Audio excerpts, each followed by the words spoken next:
Hello friends, very good morning. So ఇవాళ editorial ప్రారంభించే ముందు let me make this announcement. చాలా మంది ఎడిటోరియల్ ఫాలో అయ్యేది టు ఇంప్రూవ్ ఇంగ్లీష్ కాంప్రహెన్షన్ని, వొకాబులరీని, గ్రామర్ని ఇంప్రూవ్ చేసుకోవాలి ఫర్ డిఫరెంట్ కాంపిటేటివ్ ఎగ్జామ్స్ కోసం కావచ్చు, లేకపోతే యూపీఎస్సీ కోసం హిందూ పేపర్ చదవలేకపోతున్నాం అనుకునే వాళ్ళు చాలామంది ఉంటారు. మీ అందరి కోసం we have this course called English infinity. And ఇది నేను స్వయంగా టీచ్ చేసే కోర్సు, వేరే ఫ్యాకల్టీ ఎవ్వరూ by me, and this comes with lifetime validity. మీరు అనుకున్న గోల్ రీచ్ అయ్యేంత వరకు, your goal could be bank PO clerk, SSC CGL, RBI grade B, UPSC CSAT, or SI, or any other English based competitive exam, లేదా పూర్తిగా ఏమీ నాకు అవసరం లేదు, నేను హిందూ పేపర్ని సక్రమంగా చదవాలి, కాంప్రహెన్షన్ బిల్డ్ చేసుకోవాలి అనుకున్నా సరే, you can join this course. కేవలం 2000 రూపీస్కి మాత్రమే ఆఫర్ చేస్తున్నాం. ఏ డౌట్స్ ఉన్నా సరే కోర్స్ పైన ఈ నెంబర్కి కాల్ చేయండి. ఈ నెంబర్కి కాల్ చేసి మీరు జాయిన్ అవ్వచ్చు. And the fee is getting revise to 3000 from first August నుంచి ఫీజు రివిజన్ ఉంటుంది. సో జాయిన్ అవ్వాలి అనుకునే వాళ్ళు అంతకు ముందే జాయిన్ అవ్వచ్చు. ఇది life time validity course. So classes అలా జరుగుతూనే ఉంటాయి. మీకు ఉద్యోగం వచ్చేంత వరకు, మీరు అనుకున్న గోల్ రీచ్ అయ్యేంత వరకు కూడా క్లాసెస్ జరుగుతూనే ఉంటాయి. మీ ఓపికే, మీకు యాక్సెస్ తీయడం అనేది ఉండదు. So let's begin today's editorial. The title says overdue review. Review అంటే మనకు తెలిసిందే, ఏదన్నా పునః పరిశీలన, ఆల్రెడీ ఉన్నదాన్ని ఇంకొకసారి కొంచెం తప్పులు ఒప్పులు కరెక్ట్ చేయడం కోసమని మనం పరిశీలన చేస్తే దాన్ని రివ్యూ అంటాం. ఓవర్ డ్యూ అంటే అర్థం ఏంటి అంటే ఈ పాటికే రివ్యూ చేసి ఉండాలి, ఇప్పటికే లేట్ అయ్యింది. If something is over due that means it's already late, ఇప్పటికే చేసి ఉండాలి అనే సెన్స్లో వస్తుంది. రైట్, మీకు అంటారు your fee is over due అంటారు, అంటే డ్యూ డేట్ దాటిపోయింది, మీరు ఫీజు కట్టాలి, డేట్ దాటిపోయింది. అలాగే రివ్యూ ఇప్పటికే చేసి ఉండాలి కానీ లేట్ అయ్యింది అనే సెన్స్లో మనం వాడదాం. దేని గురించి మాట్లాడుతున్నారు?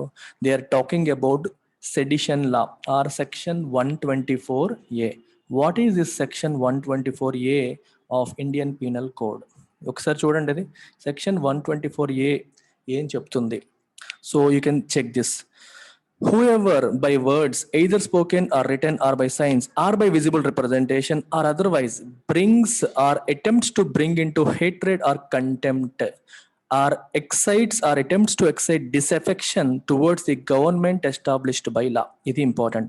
అంటే ప్రభుత్వానికి, చట్ట ప్రకారం ఏర్పాటు చేయబడ్డ ప్రభుత్వానికి వ్యతిరేకంగా, ప్రభుత్వం పట్ల కంటెంప్ట్ వచ్చేలాగా, ప్రభుత్వం పట్ల హేట్రెడ్ వచ్చేలాగా, ప్రభుత్వానికి వ్యతిరేకంగా డిసెఫెక్షన్ అంటే వ్యతిరేక భావం, హేట్రెడ్ భావం, అసంతృప్తి కలిగించేలాగా ఎటువంటి అటెంప్ట్ చేసినా సరే, ప్రయత్నాలు చేసినా సరే, వాళ్ళని they shall be punished with these punishments. ఈ పనిష్మెంట్స్తో వాళ్ళని పనిష్ చేస్తాము అని చెప్పి ఈ సెక్షన్ 124A అనేది చెప్తుంది. అయితే బేసికల్గా ఇది ఎప్పుడు వచ్చింది? కొలోనియల్ టైమ్స్, అంటే బ్రిటిష్ వారి హయాంలో తీసుకొచ్చిన చట్టం ఇది. ఎందుకు తీసుకొచ్చారు? అప్పటికి ఉన్న ఫ్రీడమ్ మూమెంట్ని సప్రెస్ చేయడానికి. అప్పటికి ప్రభుత్వం అంటే అర్థం ఏంటి? కొలోనియల్ గవర్నమెంట్, బ్రిటిష్ గవర్నమెంట్ ప్రభుత్వం. ప్రజలంటే ఎవరు? ఇండియన్స్. ప్రజలేమో ఇండియన్స్, ప్రభుత్వం ఏమో బ్రిటిష్ వారిది. అందుకని బ్రిటిష్ వారికి వ్యతిరేకంగా ప్రజలు ఏం మాట్లాడినా సరే, వాళ్ళకి వ్యతిరేకంగా జనాల్ని సమీకరించినా, ఏం చేసినా వాళ్ళని సప్రెస్ చేయడానికి, తొక్కు వేయడానికి తీసుకొచ్చిన ఒక చట్టం ఇది. దీనికి వ్యతిరేకంగా మహాత్మా గాంధీ గారు ఏమన్నారో కూడా ఇక్కడ ఈ స్టేట్మెంట్ కనిపిస్తుంది. ఇది మన సాయిరామ్ సార్ గ్యాదర్ చేసిన ఇన్ఫర్మేషన్, సో నేను యాజ్ ఇట్ ఈస్ గా వాడుతున్నాను చక్కగా. సో సెక్షన్ 124A ఆయన ఏమన్నారంటే, prince among the political sections of Indian penal code. Indian penal కోడ్లో ఉన్న పొలిటికల్ సెక్షన్స్లో దిస్ ఈజ్ ద ప్రిన్స్, అంటే పొగుడుతూ కాదు తిడుతూ అన్నారు. ఎందుకని? Design to suppress the liberty of citizen. ఒక వ్యక్తి యొక్క స్వేచ్ఛని, లిబర్టీని సప్రెస్, అణిచివేయడానికి ఏర్పాటు చేయబడ్డ డిఫరెంట్ పొలిటికల్ సెక్షన్స్లో ఇది ప్రిన్స్, ఇది యువరాజు, అన్నిటికంటే పెద్దది. అంటే ప్రజల యొక్క స్వేచ్ఛని హరించడానికి, మాట్లాడే హక్కు కూడా లేకుండా చేయడం కోసం తీసుకొచ్చిన సెక్షన్ ఇది అని చెప్పి మహాత్మా గాంధీ గారు అన్నారు. ఇది బ్రిటిష్ వారు అప్పటి ఫ్రీడమ్ స్ట్రగుల్ని అణిచివేయడానికి తీసుకొచ్చిన సెక్షన్. దీన్ని ఇప్పుడు ఇండియన్స్ మీద Indian గవర్నమెంట్సే ఉపయోగిస్తున్నాయి.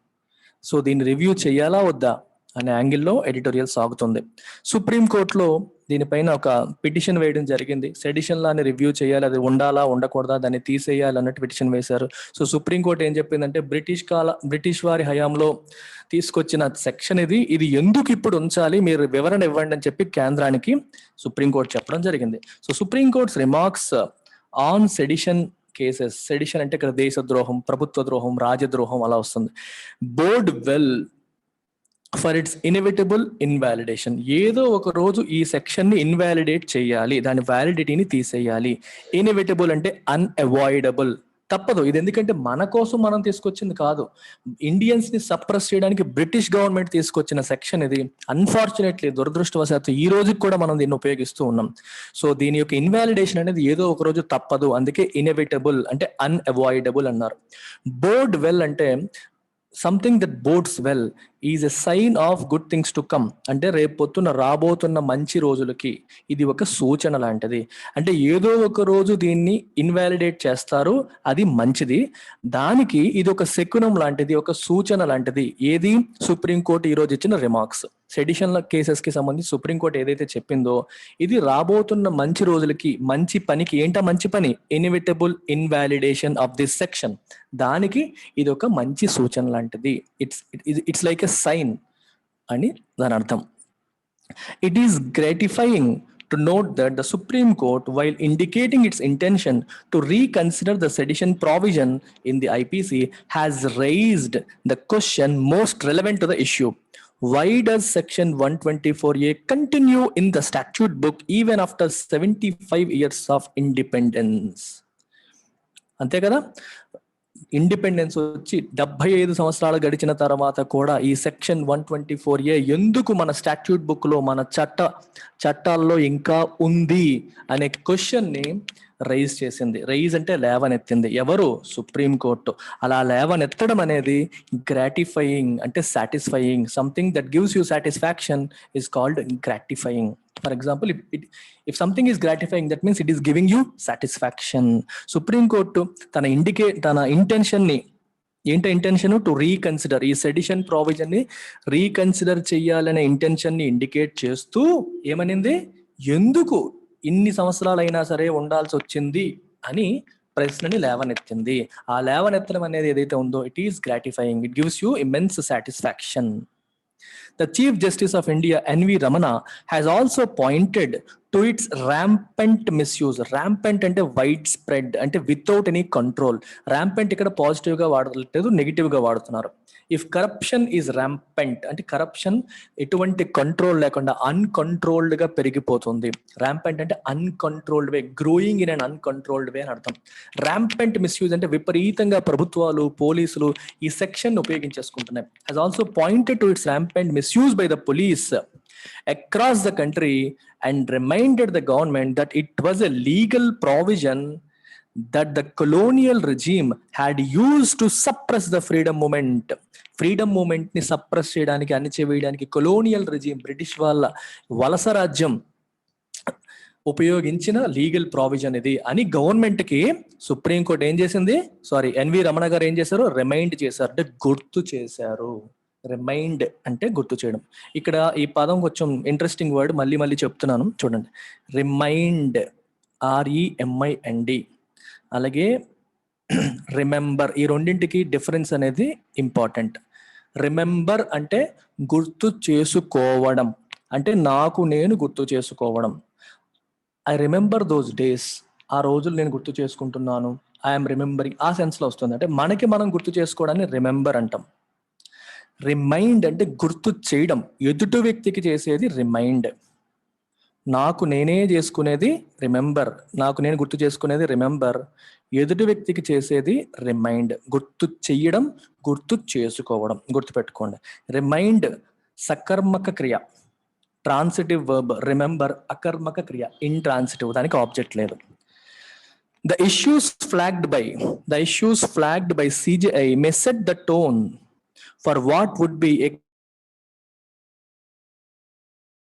of a section that has been frequently and wrongfully used, especially in the last few years, to suppress dissent, criminalize strident political criticism, and taint opponents with the tag of being anti-national. Absolutely. CJI chief justice of India raise చేసిన issues flagged by, flag అంటే to mark something as important. ఏ issues ని important అని చెప్పి ఆయన flag చేశారు, వేటిని mark చేశారు, right? So the issues flagged by the CJI may set the tone for what would be a comprehensive reconsideration of a section. Comprehensive అంటే సమూలమైన రీకన్సిడరేషన్, ఈ సెక్షన్ ని పూర్తిగా రీకన్సిడర్ చేసే సిచ్యువేషన్ కి టోన్ సెట్ చేస్తుంది. If something is setting the tone, that means రాబోతున్న దానికి ఒక మూడ్ సెట్ చేయడం. మనకి సినిమాల్లో చూడండి, సెట్టింగ్ ద టోన్ అంటే మీకు బెస్ట్ ఎగ్జాంపుల్ చెప్తాను. సినిమాల్లో క్లైమాక్స్ లో ఒక ఫైట్ ఉంటుంది. క్లైమాక్స్ లో పెద్ద ఫైట్ కోసం డైరెక్టర్ ఏం చేస్తాడు, మెల్లగా సిచ్యువేషన్ క్రియేట్ చేస్తాడు. He sets the tone for the climax fight or the pre climax fight. అంటే ఒక మూడ్ మ్యూజిక్ లాగా సినిమాలు ఏదైనా నాటకంలో కానీ లేకపోతే ఏదైనా సీన్లో కానీ స్టార్టింగ్లో చిన్న మ్యూజిక్తో స్టార్ట్ అవుతుంది. దట్ సెట్స్ ద టోన్ అనమాట. రాబోతున్న దానికి ఒక చిన్న బిగినింగ్ లాగా ఉండేదాన్ని సెట్టింగ్ ద టోన్ అంటాం. అలాగే సిజేఐ ఇష్యూస్ని ఫ్లాగ్డ్ బై ద సిజేఐ. ఈ ఇష్యూస్ అనేవి ఏం చేస్తే may set the tone for what would be a comprehensive reconsideration of a section that has been frequently and wrongfully used. చాలా ఫ్రీక్వెంట్ గా మరియు తప్పుగా ఉపయోగించబడింది, especially in the last few years, గత కొన్ని సంవత్సరాలుగా. దేనికోసం వాడారు దీన్ని, మిస్యూజ్ చేశారు? To suppress decent. డిసెంట్ అంటే నిరసన, అసమ్మతి, అర్థమైందా? కన్సెంట్ అంటే అనుమతి, డిసెంట్ అంటే వ్యతిరేక భావం. అంటే ప్రభుత్వానికి వ్యతిరేకంగా ఏదైనా మాట్లాడితే దాన్ని తొక్కేయడానికి, అణిచివేయడానికి ఉపయోగించారు. Criminalise strident political criticism. Strident అంటే షార్ప్ గా, లౌడ్ గా వచ్చిందని స్ట్రైడెంట్ అంటారు. షార్ప్ గా రాజకీయ పరమైన విమర్శలు ఎవరైనా చేస్తే, అది కూడా షార్ప్ గా చేస్తే, దాన్ని క్రిమినలైజ్ చేయడానికి, అంటే ఇది ఒక క్రైమ్ అన్నట్టుగా చూపించడానికి. And taint opponents with the tag of being anti national. ప్రభుత్వానికి వ్యతిరేకంగా ఏదన్నా మాట్లాడితే వీళ్ళు దేశానికి వ్యతిరేకంగా మాట్లాడారు, వీళ్ళు దేశ ద్రోహులు అని వాళ్ళని టెయింట్ చేయడానికి. టెయింట్ అంటే మరక వేయడం. If someone is tainted, that means అతని మీద మాట పడింది, మచ్చ పడింది, మరక పడింది అని అర్థం. అపోనెంట్స్ ని టెయింట్ చేయడానికి, క్రిమినలైజ్ చేయడానికి, డిసెంట్ ని సప్రెస్ చేయడానికి గత కొన్ని సంవత్సరాలుగా ఉపయోగించబడుతోంది, right? Even though it is often argued that the misuse of a law alone does not render it invalid, there is a special case to strike down section 124A because of its inherent potential for misuse. Okay, అరే misuse చేస్తున్నారు కదా అని చట్టాలన్నింటినీ కొట్టేసుకెళ్ళిపోతామా, sections అన్నింటినీ కొట్టేసుకెళ్ళిపోతామా అనే argument అనేది ఉంటుంది. అదే చెప్పారు, even though it is often argued that the misuse of a law alone does not render it invalid. ఒక లాని మిస్యూజ్ చేశాం కదా అని చెప్పి గృహహింస చట్టం ఉంది. గృహహింస చట్టాన్ని చాలా మంది అమ్మాయిలు మిస్యూజ్ చేస్తున్నారు. తన భర్త మీద కోపం వస్తే చాలు దాన్ని వాడే. ఎస్సీ ఎస్టీస్ అట్రాసిటీస్ యాక్ట్ ఉంది, దాన్ని కూడా చాలా మంది ఎస్సీ ఎస్టీస్ మిస్యూజ్ చేశారు కదా నా చట్టాలు మనం కొట్టేస్తామా? కొట్టేయకూడదు. కొంతమంది మిస్యూజ్ చేస్తున్నారు కదా అని చెప్పి సఫర్ అవుతున్న ఎంతో మందికి ప్రొటెక్షన్ ఇచ్చి ఆ చట్టాలని కొట్టేయడం అనేది కరెక్ట్ కాదు. అందుకే రాశారు, even though it is often argued the misuse of a law alone does not render, అంటే మేక్ ఇట్ ఇన్వాలిడ్, దాన్ని ఇన్వాలిడ్ చేయదు. అయితే there is a special case to strike down section 124A. 124A ని strike down చేయడానికి, కొట్టివేయడానికి there is a special case. ఏంటది? Because of its inherent potential for misuse. Inherent అంటే natural గా, native గా తనలో ఉన్న పొటెన్షియల్. దేనికి? మిస్యూజ్. దాంట్లోనే ఉంది. ప్రభుత్వానికి వ్యతిరేకంగా ఎవరేమన్నా సరే, ప్రభుత్వానికి వ్యతిరేకంగా జనాలను కూడగట్టినా సరే, ఏం చేసినా సరే వాళ్ళ మీద కేసులు వేయొచ్చు, పనిష్మెంట్ విధించవచ్చు అని చెప్పినప్పుడు it has got the potential. అది చదువుతున్నప్పుడే మనకు తెలిసిపోతుంది. సో ప్రభుత్వం దాన్ని ఖచ్చితంగా ఆ పొటెన్షియల్ ఉన్న ఆ చట్టాన్ని వినియోగించుకుంటుంది. పొటెన్షియల్ అంటే పవర్, పొటెన్షియల్ ఫర్ మిస్యూజ్ అంటే అవకాశం. మిస్యూజ్ చేయడానికి ఇన్హెరెంట్ గా దాంట్లో అవకాశం ఉంది, న్యాచురల్ గానే దాంట్లో అవకాశం ఉంది. దానికి ఏదో కష్టపడి మనం చేయక్కర్లా, న్యాచురల్ గా it comes with that potential for misuse. There is a pattern of behavior among all the regimes that indicate a proclivity to invoke it without examining its applicability to the facts of any case. మీరు గత కొన్ని ప్రభుత్వాలు మీరు చూసినట్లయితే, regimes అంటే ప్రభుత్వాలు, governments, systems అని అర్థం. ఒక ప్యాటర్న్ ఆఫ్ బిహేవియర్ మనం చూడొచ్చు. ఏంటి ఆ behaviour? Something that indicate, there is a pattern of behavior among all regimes that indicates pattern of behavior among all regimes that indicates a proclivity to invoke it. Proclivity అంటే tendency. Proclivity అంటే అర్థం ఏంటి? Tendency or inclination. Invoke అంటే to use it without examining its applicability to the facts of any case. Facts of any case ని అంటే అప్లికబుల్లా కాదా, ఒక situation వచ్చింది, ఈ సిచ్యువేషన్కి ఈ సెక్షన్ అప్లికబుల్లా కాదా అనే విషయాన్ని పట్టించుకోకుండా, ఎగ్జామిన్ చేయకుండా ఈ సెక్షన్ని వాడేసే ఇంక్లినేషన్, టెండెన్సీ అనేది కనిపిస్తుంది. ఆల్మోస్ట్ ఆల్ గవర్నమెంట్స్ కూడా ఇవి చేస్తూ ఉన్నాయి. There is a pattern of behaviour అని చెప్తున్నారు. Recent cases show that sedition is used. Recent cases ఏం చెప్తున్నాయి? సెడిషన్ ఎప్పుడెప్పుడు వాడుతున్నారు? For 3 political reasons, especially 3 reasons కి వాడుతున్నారు, రాజకీయ పరమైన కారణాలు. ఒకటి, to suppress criticism and protests against particular policies and projects of the government. Government తీసుకొచ్చిన పాలసీస్ లేదా ప్రాజెక్ట్స్ కి వ్యతిరేకంగా వచ్చిన క్రిటిసిజం ని మరియు ప్రొటెస్ట్లని, ప్రొటెస్ట్ అంటే నిరసనల్ని, క్రిటిసిజం అంటే విమర్శల్ని అణచివేయడానికి మొదటిది. రెండవది, to criminalise dissenting opinion from rights defenders, lawyers, activist, journalist. లాయర్లు, యాక్టివిస్టులు, జర్నలిస్టులు, రైట్స్ డిఫెండర్స్ అంటే ఎన్విరాన్మెంటల్ యాక్టివిస్టులు, యానిమల్ రైట్స్ యాక్టివిస్టులు, ఇలాంటి వాళ్ళందరూ, ఎన్జిఓస్ కి చెందిన వాళ్ళందరి యొక్క డిసెంటింగ్ ఒపీనియన్ ని, అంటే ప్రభుత్వానికి వ్యతిరేకంగా వాళ్ళు మాట్లాడి తీసుకొచ్చిన ఒపీనియన్ ని క్రిమినలైజ్ చేయడానికి, దాన్ని ఒక క్రైమ్ గా చూపించడానికి. అండ్ మూడవది, to settle political score sometimes with communal hues. రాజకీయ పరమైన కక్ష సాధింపులకి, పొలిటికల్ స్కోర్ సెటిల్ చేసుకోవడానికి, వీడింత ముందు మనల్ని అల్లరి పెట్టాడు, వీడిపైన ప్రతీకారం తెచ్చుకోవడానికి ఇదే మంచి అవకాశం అని కూడా ఈ సెడిషన్ లాని ఉపయోగించి మిస్యూజ్ చేయడం అనేది జరుగుతుంది. అర్థమవుతుందా? సో ఇది దీని యొక్క కథ. And some times with communal hues. Communal hues అంటే మతపరమైన రంగు కూడా కలిపి దీన్ని వినియోగించేస్తున్నారు. ఈ రకంగా మిస్యూజ్ చేయబడుతుంది ఈ sedition law. It is not to be forgotten that the section was upheld in 1962 by a constitution bench mainly by reading down the import of the terms bring into hatred or contempt or to create disaffection towards the government established by law and limit its scope to only those instances of speech or writing that show a pernicious tendency to create public disorder. Beautiful sentence. Especially UPSC aspirants, whenever you write answers about any topic, it is extremely important to write or quote some previous Supreme Court judgments. ఏ విషయం గురించి మాట్లాడినా సరే, ఇంతకు ముందు ఇలాంటి similar ఆస్పెక్ట్లో లేకపోతే ఇలాంటి ఆస్పెక్ట్లో supreme court ఏదైనా తీర్పు ఇచ్చిందా లేదా అనే విషయాన్ని మెన్షన్ చేస్తూ మీరు ఆన్సర్స్ రాస్తే there is a high likelihood మీకు మార్కులు పెరుగుతాయి.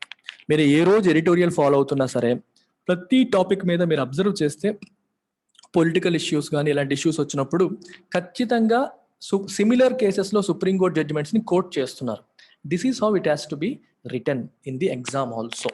సో 1962లో కూడా సెడిషన్ లా, ఈ సెక్షన్ని కొట్టేయాలని చెప్పి ఒక పిటిషన్ వచ్చినప్పుడు అప్పటికున్న కాన్స్టిట్యూషన్ బెంచ్, అంటే రాజ్యాంగ ధర్మాసనం అంటాం, అంటే రాజ్యాంగపరమైన అంశాలు ఏవైనా, చట్టపరమైన అంశాలు ఏవైనా ఉన్న వాటిని విశ్లేషించి తీర్పునిచ్చే వాటిని కాన్స్టిట్యూషన్ బెంచ్ అంటాం. వాళ్ళు ఏం చేశారు? అప్హోల్డ్ చేశారు. అప్హోల్డ్ అంటే కొట్టేయడం కాదు, సపోర్ట్ చేశారు.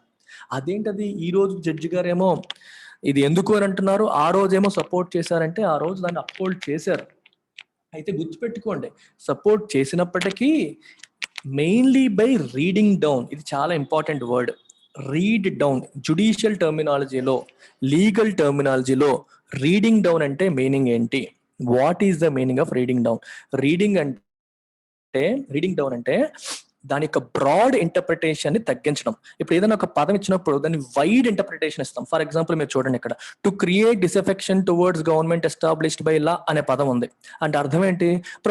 ప్రభుత్వానికి వ్యతిరేకంగా ఒక మాట అన్నాం అనుకోండి, ఈడి మాట అన్నాడు, సో కాబట్టి ప్రజలకి ప్రభుత్వం పట్ల డిసెఫెక్షన్ వచ్చేస్తుంది అని చెప్పి మనం ఇంటర్ప్రిట్ చేయొచ్చా?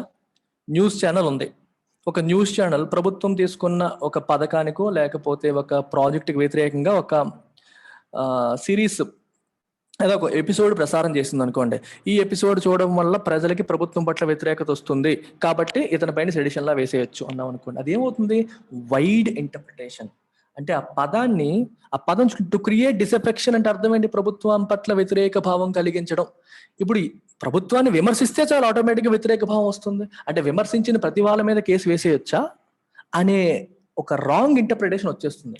అలా రాంగ్ ఇంటర్ప్రిటేషన్ రాకుండా అప్పుడు కాన్స్టిట్యూషన్ బెంచ్ ఏం చేసింది, it has red down it. Read down అంటే దాని ఇంటర్ప్రిటేషన్ ని తగ్గించడం. దీన్ని ఇష్టం వచ్చినట్టు ఇంటర్ప్రిట్ చేయకూడదు, వైడ్ గా బ్రాడ్ గా ఇంటర్ప్రిట్ చేయకూడదు అని చెప్తూ ఇదేం చేసింది, అండ్ లిమిట్ ఇట్ స్కోప్, దాని స్కోప్ ని లిమిట్ చేసింది. దేనికి, to only those instances of speech or writing that show a pernicious tendency to create public disorder. Public disorder create చేసే పర్నీషియస్ టెండెన్సీని షో చేసే రైటింగ్ మరియు స్పీచ్లకి మాత్రమే.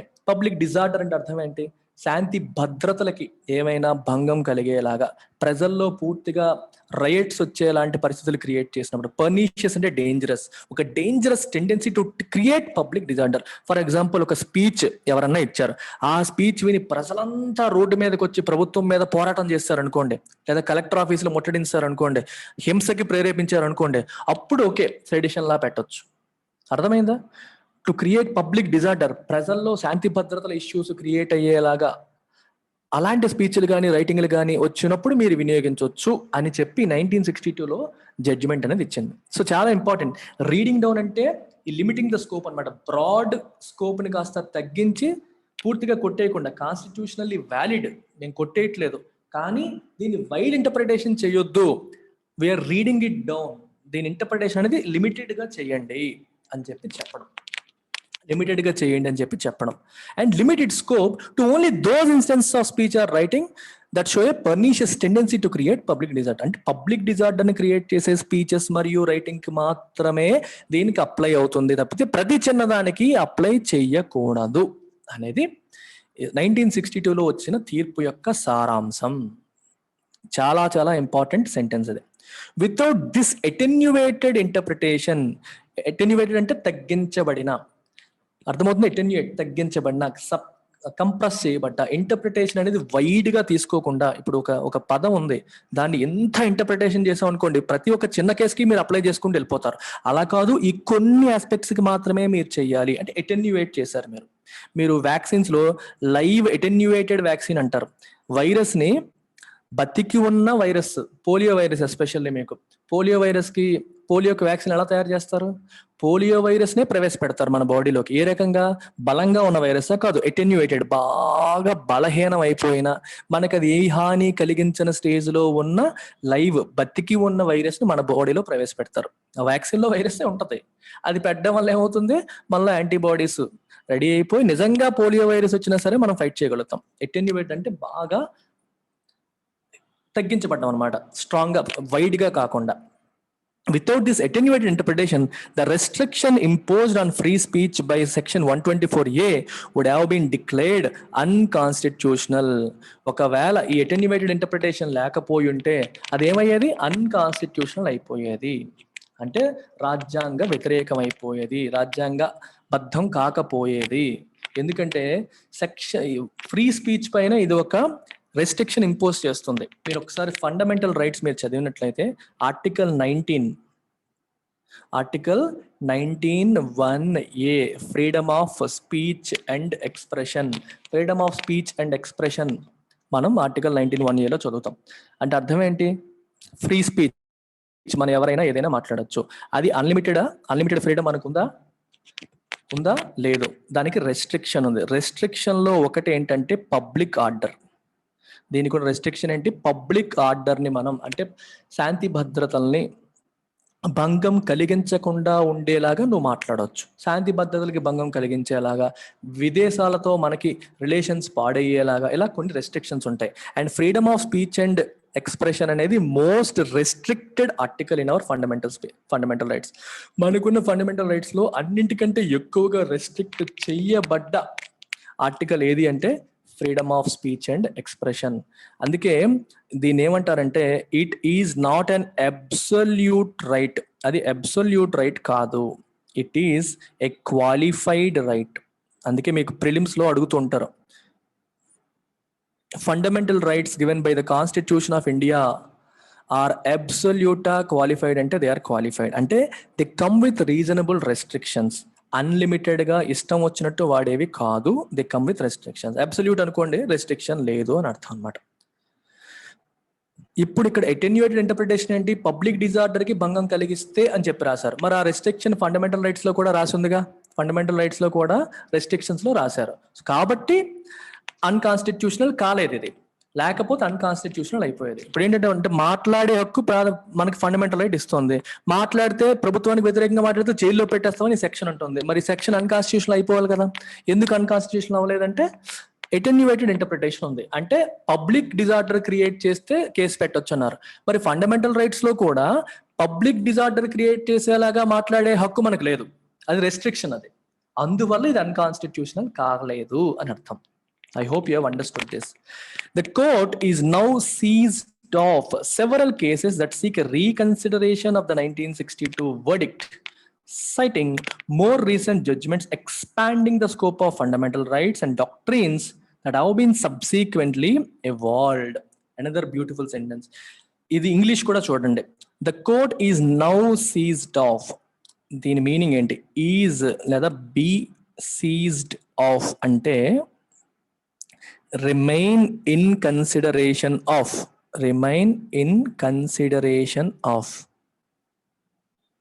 The court remains in consideration of several cases. So చాలా cases ఉన్నాయి, వాటిని consider చేసే పరిస్థితిలో తన కన్సిడరేషన్ లోనే ఉన్నాయి అని అర్థం. ఏంటవి? Several cases that seek reconsideration of 1962. 1962లో కాన్స్టిట్యూషన్ బెంచ్ ఇచ్చిన తీర్పు ఏదైతే ఉందో దాన్ని రీకన్సిడర్ చెయ్యాలి అని కోరుకుంటున్న సెవరల్ కేసెస్ ఇప్పుడు సుప్రీం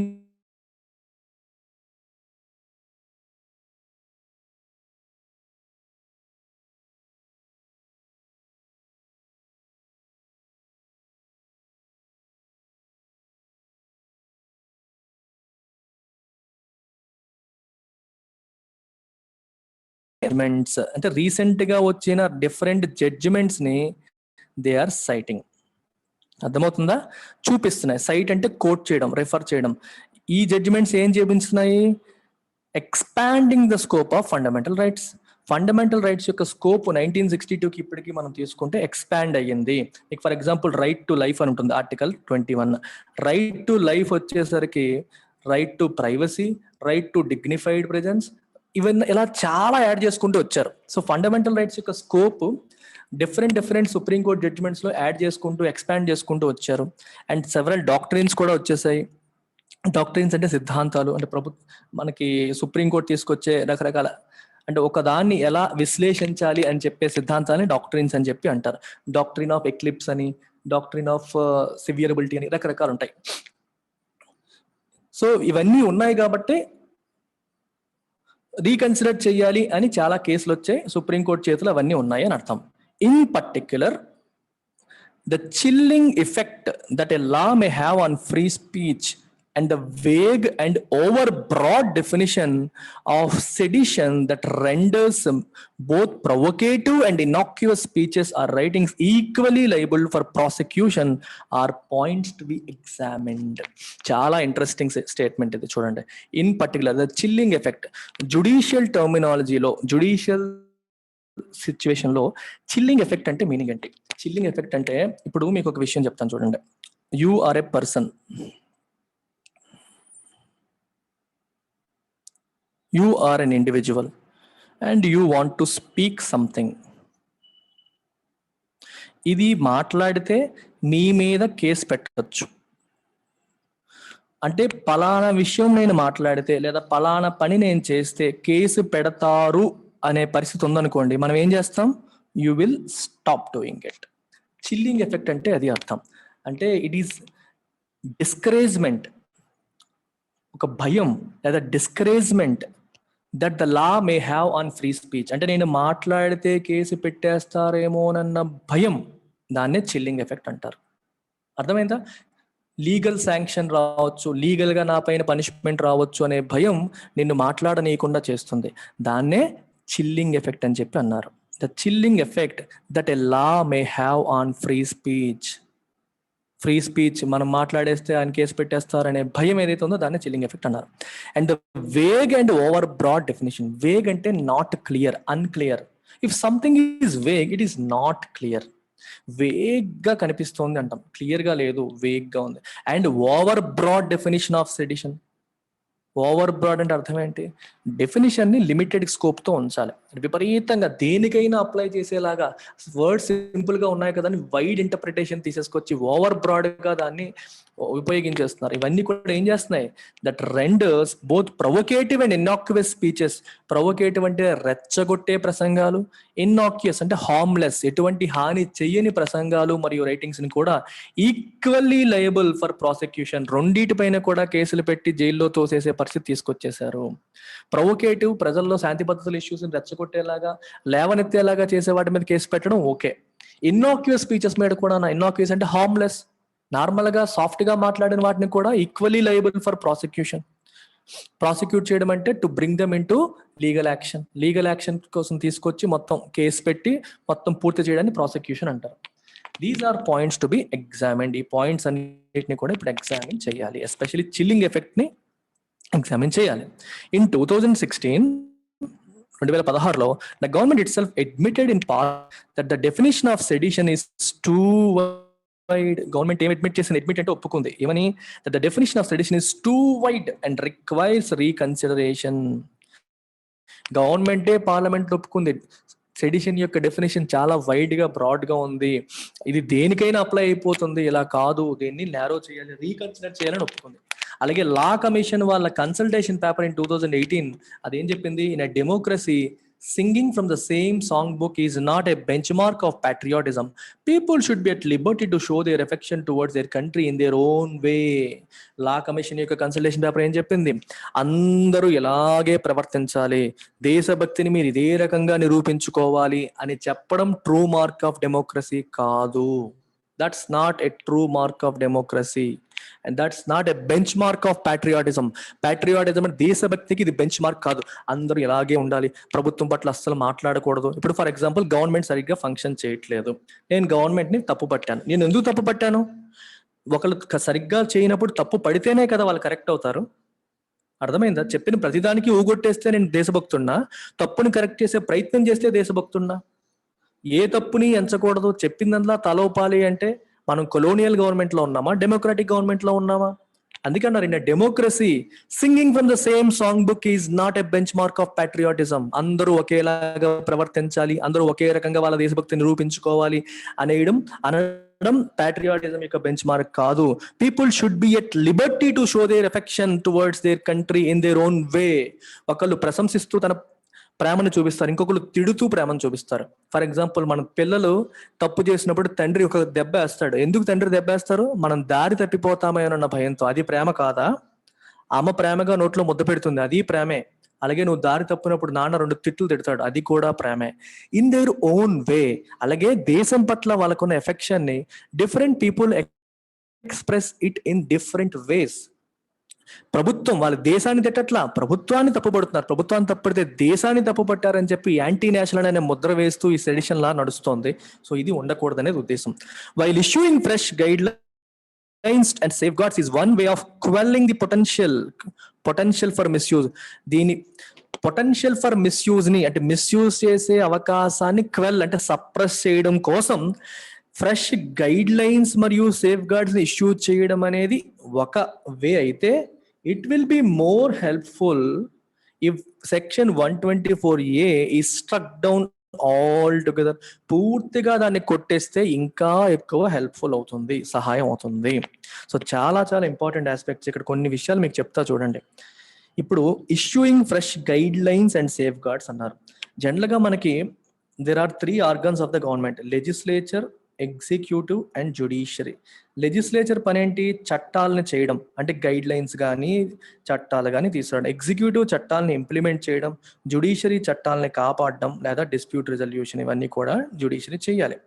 ఇప్పుడు ఫ్రెష్ గైడ్ లైన్స్ ఇష్యూ చేయడం అనేది జనరల్ గా ఆ పనులు ఎవరు చేయాలి? చట్టంలో మార్పులు ఎవరు తీసుకురావాలి? లెజిస్లేచర్ తీసుకురావాలి. కానీ లెజిస్లేచర్ ఆ పని చేయనప్పుడు జ్యుడిషియరీ కూడా చేస్తుంది, అందుకే గైడ్ లైన్స్ ఇష్యూ చేస్తుంది. సుప్రీంకోర్టు ఇష్యూ చేసిన గైడ్ లైన్స్ ని కూడా చట్టాల కిందే భావించాలి. చట్టాలు పార్లమెంట్ కదా మాత్రమే చేస్తుంది కదా అని చెప్పి ఆగిపోకూడదు. సుప్రీంకోర్టు ఇష్యూ చేసే గైడ్ లైన్స్ కూడా చట్టంతో ఈక్వల్ గా మనం భావించాలి. వాటిని దేశంలో ఉన్న అన్ని కోర్టులు కూడా దాన్ని they are binding on all other courts in the country. Supreme court issue చేసిన గైడ్ లైన్స్ అన్ని కూడా they are equal to laws and they are binding on all other courts in the country. So చాలా చాలా important ఇది, ఈ aspect కూడా మనం చూసుకోవాలి. సో చాలా చాలా ఇంపార్టెంట్ ఎడిటోరియల్ అనేది. చాలా వర్డ్స్ వచ్చాయి మీకు, వొకాబులరీ పరంగా చాలా నేర్చుకోవచ్చు. అండ్ యూపీఎస్సి వాళ్ళకి ఆన్సర్ రైటింగ్ కి ఒక పర్ఫెక్ట్ వేలో స్ట్రక్చర్ చేయబడ్డ ఎడిటోరియల్ ఇది. Thank you very much, take care.